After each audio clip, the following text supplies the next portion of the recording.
Hello दोस्तों, आपका स्वागत है एक बार फिर मेरे चैनल पर। मैं आपके लिए एक और नया वीडियो लाया हूँ। तो आज वीडियो होगा सीपी ग्राम से रिलेटेड। सीपी ग्राम कैसे फाइल करते हैं स्टेप बाय स्टेप।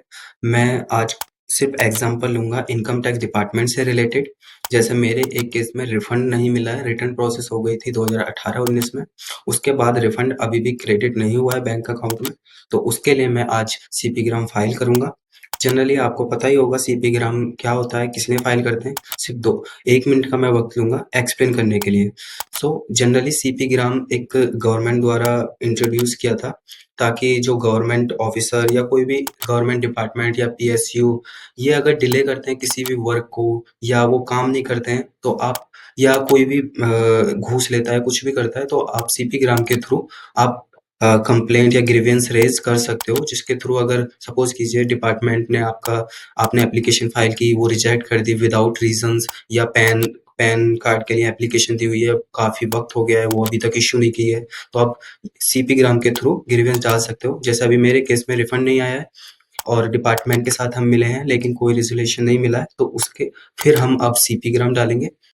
तो दोस्तों, आप सीपी ग्राम पोर्टल एक बार लॉगिन कर लोगे, आपके पास लॉगिन क्रेडेंशियल होगा। सो आप इस पेज से सर्च कर सकते हो, आप लॉगिन कर लीजिएगा। उसके बाद मैंने अभी देखिए यहाँ पर कुछ ग्रीवेंस डाले हुए हैं, सो मैं न्यू क्रिएट करने वाला हूँ। स्टेप बाय स्टेप देखिएगा। और दोस्तों, ये वीडियो लास्ट तक जरूर देखना, कोई भी स्टेप मिस मत करना। सो आपको मैंने पहले ही बता दिया गया है कि मैं इनकम टैक्स डिपार्टमेंट से रिलेटेड ये ग्रीवेंस डाल रहा हूँ। सो चलिए। सो सबसे पहले आप या तो यहाँ पर जो लॉज पब्लिक ग्रीवेंस है यहाँ पर क्लिक कर सकते हो, या ग्रीवेंस पर आके यहाँ पर भी क्लिक कर सकते हो। सो मैंने क्लिक किया, उसके बाद यहाँ पर ये टर्म एंड कंडीशन पूछेगा। सिंपली आपको इस पर क्लिक करना है एंड सबमिट पर क्लिक कर देना है। उसके बाद यहाँ पर कई सारे टैब्स खुल जाएंगे। सो यहाँ पर फाइनेंशियल सर्विस या बैंकिंग डिवीजन है, लेबर एम्प्लॉयमेंट है, या पोस्ट है, टेलीकम्युनिकेशंस है, यहाँ पर बहुत सारे आप उसके अकॉर्डिंग सिलेक्ट कर सकते हो। सो अभी डिपार्टमेंट से रिलेटेड है तो मैं सीबीडीटी डायरेक्ट टैक्स को सिलेक्ट करूंगा। उसके बाद आपकी यहाँ पर एक टैब खुल जाएगा, यहाँ पर सिलेक्ट मेन कैटेगरी के लिए पूछेगा। तो यहाँ पर कई सारी कैटेगरीज आपको दिख जाएंगी। यहाँ पर देखिए technical issue with website, pan issue, misbehaviour, corruption, harassment सब दिखा हुआ है। मुझे डायरेक्ट टैक्सेस से रिलेटेड है, मैं डायरेक्ट टैक्स पे क्लिक करूंगा। उसके बाद सिलेक्ट नेक्स्ट लेवल कैटेगरी। यहाँ पर आपको कई सारे इशू दिख जाएंगे। अगर आपको ये इशू आपकी कैटेगरीज में आ रहे हैं तो आप सिलेक्ट कर लीजिए, अदरवाइज आप अदर्स पर सिलेक्ट कर दीजिए। उसके बाद यहाँ पर रीजनल ऑफिस पूछेगा।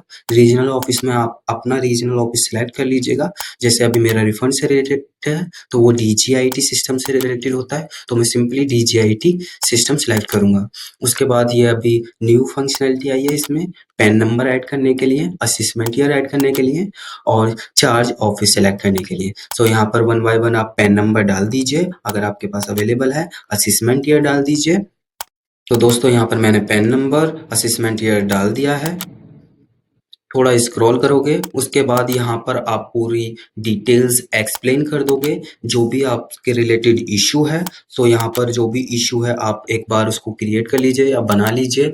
आपको एक्सप्लेन करना है in details what happen with you related any discriminacy या any issue which you have faced. So यहाँ पर मैंने एक इशू बना लिया था, रिफंड नहीं मिला था बैंक प्री वैलिडेशन के अकॉर्डिंग, जो वैलिडेट नहीं था बैंक अकाउंट। उसके बाद हमने वैलिडेट किया। Now we are filing grievance की री इशू रिक्वेस्ट दोबारा डाल दीजिए। सो दोस्तों, मैंने अपना इशू यहाँ पर एक्सप्लेन कर दिया है। आप अपने अकॉर्डिंग अपना इशू एक बार ड्राफ्ट कर लीजिए, उसके बाद यहाँ पर डाल दीजिएगा।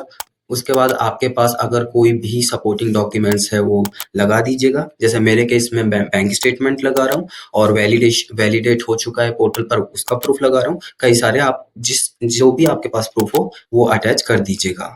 तो दोस्तों, मैंने यहाँ पर अपना सपोर्टिंग डॉक्यूमेंट अटैच कर दिया है। उसके बाद सिंपली यहाँ पर आपको देखिए येलो आइकन दिख रहा होगा अटैच। अपलोड करने के बाद आपको अटैच पर जरूर क्लिक कर लेना है। उसके बाद आपका डॉक्यूमेंट अटैच हो जाएगा। सिंपली अगर आपको प्रीव्यू देखना है तो प्रीव्यू देख सकते हैं। उसके बाद सिंपली आपको नेक्स्ट पर क्लिक कर देना है। नेक्स्ट पर क्लिक करने के बाद आपका ये सारा डिटेल्स एक बार फिर से दिख जाएगा। रेफरेंस जो भी है आपकी डिटेल्स एक बार यहाँ पर दिख जाएंगी। उसके बाद यहाँ पर कैप्चा डालना है। एक बार डिटेल्स दोबारा से वेरीफाई कर लीजिएगा, सारी डिटेल्स आपने डाली हैं एक्यूरेट डाली हैं या सही डाली हैं, एक बार उसको देख लीजिएगा। उसके बाद सिंपली आपको सबमिट पर क्लिक कर देना है।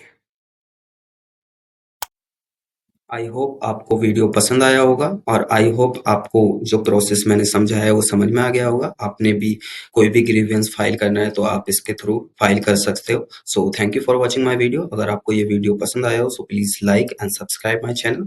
So thank you.